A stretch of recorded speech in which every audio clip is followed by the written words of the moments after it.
In the year 2800, two astronauts from Earth, Adam and Jake, are aboard their spaceship en route to a distant planet named Antares.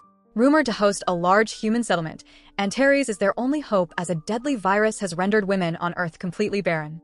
The astronauts' mission is to locate women on Antares and convince them to return to Earth to save humanity. As the spaceship nears Antares, it becomes unstable due to the planet's strange gravitational pull. Despite their best efforts to regain control, the ship crashes on the surface. Both astronauts sustain minor injuries, though Jake fares worse. Adam quickly helps him out of the smoke-filled ship, preventing suffocation. An aerial view of Antares reveals a barren wasteland with rocky formations and no signs of vegetation. Adam tends to Jake's wounds, using a futuristic syringe that automatically heals him. As they converse, they hear a dog barking. Believing life on the planet was just a rumor, the sound renews their motivation. Adam follows it, searching for its source. After some wandering, Adam encounters a primitive-looking boy clutching his dog in fear. When Adam approaches, the boy warns, the snakeheads are near, before running away. Moments later, a group of women clad in primitive military attire, known as snakeheads, capture the boy and knock him unconscious while his dog escapes. Meanwhile, Adam explores the strange landscape when a massive earthquake strikes.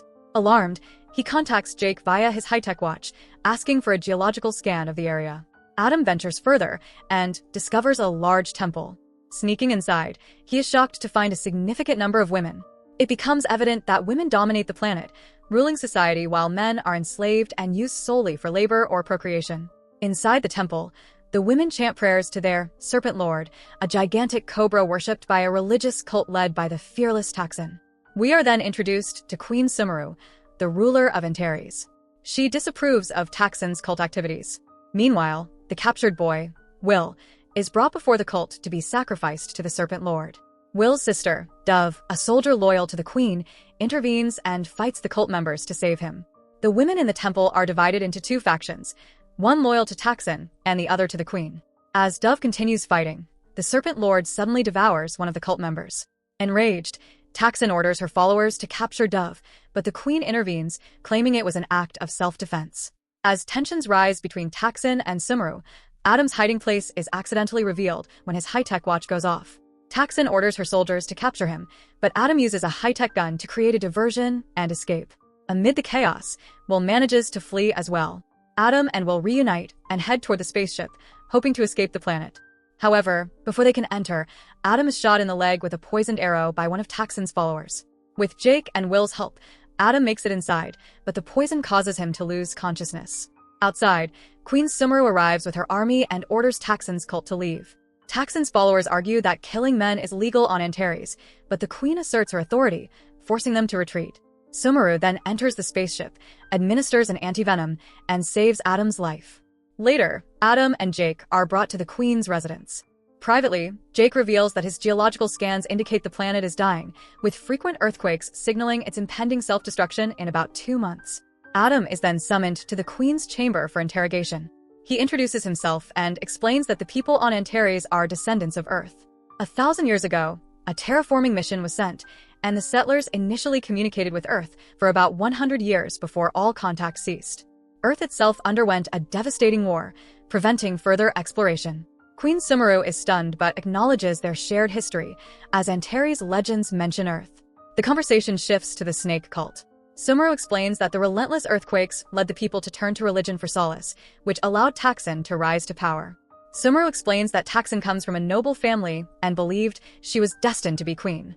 However, the people didn't elect her, prompting Taksin to gather cult followers to seize the throne by force. As for the giant cobra, it mysteriously appeared one day, adding to Taksin's power. Shocked by these revelations, Adam tries to warn Sumeru that the planet is dying and everyone must evacuate immediately. However, the queen dismisses him, stating she doesn't take advice from a man. She reveals that men on Antares are subjugated because, long ago, they triggered a catastrophic flash of light that killed many people. Since then, women have ruled the land, and it became legal to kill disobedient men. Sumeru takes Adam to a primitive mine where men are forced to work as laborers. She explains that men are enslaved, used as sacrifices, or occasionally for procreation. Disgusted, Adam voices his thoughts, but he is beaten and taken away. On the way back to the queen's residence, Taksin's gang ambushes the group, killing all the queen's guards. Tragically, Dove is among the casualties.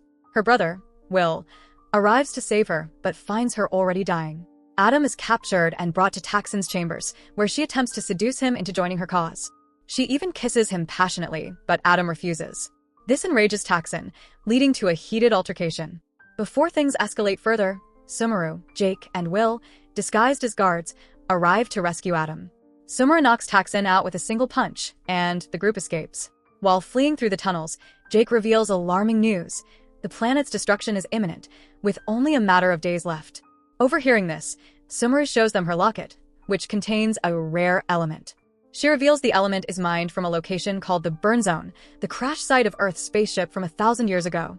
Excited by this revelation, the astronauts realize they could use the Burn Zone to repair and restart their ship, allowing them to return to Earth. Sumeru agrees to help, and the group sets off for the Burn Zone. As they journey, they evade Taxon's goons and free several enslaved men along the way. When they reach the outskirts of the Burn Zone, Sumeru explains they still need to travel several kilometers, as it is located behind a large hill. Despite the challenges and Taxon's group closing in, Jake and Adam press forward. During the trek, Adam tries to convince Sumeru to leave Antares with them, arguing it would be safer on Earth. However, she politely declines, explaining that she serves her people and cannot abandon them. Just then, a massive earthquake strikes, causing the group to tumble down. Jake notes the increasing frequency of the quakes, concluding the planet's end is near. Later, they come across the skeletal remains of a man. Upon examination, Jake discovers the man died 900 years ago, the same year humans arrived on Antares. Further inspection reveals a solar blast occurred in the area, killing most of the men. Realizing this, Sumeru understands the flash of light their ancestors witnessed was a natural disaster, not caused by men. The revelation shakes her faith, as the foundation of their religion, which vilifies men as dangerous and evil, is based on a lie. Devastated, Sumeru struggles to process the truth, but the astronauts urge her to keep moving as time is running out. Finally, the group reaches the Burn Zone, revealed to be a massive space dome. Jake and will head to the control room to restart the engine, while Adam and Sumeru work in another area to repair the ship systems. After much effort, the astronauts successfully reignite the engine. However, their relief is short-lived, as Taxon and her followers arrive to confront them. A deadly battle erupts between the two parties. Adam, armed with his high-end gadgets, takes out most of Taxon's followers, leaving only Taxon herself. She challenges Queen Sumeru to a one-on-one fight, which the Queen accepts. Initially, they are evenly matched, but Sumeru's superior combat skills soon give her the upper hand. Desperate and realizing defeat is imminent, Taxon pulls out a knife and lunges at Sumeru. However, the Queen counters effortlessly, disarming and overpowering her. After a prolonged struggle, Sumeru hurls Taxon against a generator, electrocuting her severely. Despite her injuries, the tenacious Taxon refuses to surrender and charges at Sumeru again with her knife. This time, Adam intervenes and fires his weapon, putting an end to Taxon for good. Meanwhile, in the control room, Jake successfully restarts the spaceship, making it ready for takeoff. With the truth revealed, that men were never responsible for Antares' calamities and the planet on the brink of destruction, Queen Sumeru decides to join Adam, Jake, and Will on their journey to Earth.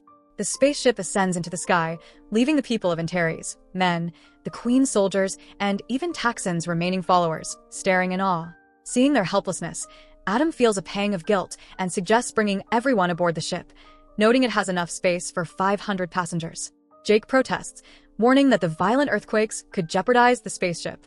However, Adam and Sumeru are resolute in their decision. Left with no choice, Jake agrees and begins descending the ship back to the surface. The people of Antares are amazed to see the ship, which they once referred to as the Burn Zone. Sumeru steps out and addresses them, announcing that the planet is dying and they are embarking on a journey to a faraway planet. She assures them that this new world will have no disparities in gender, race, or religion. Inspired by her words, the people rush to board the spaceship.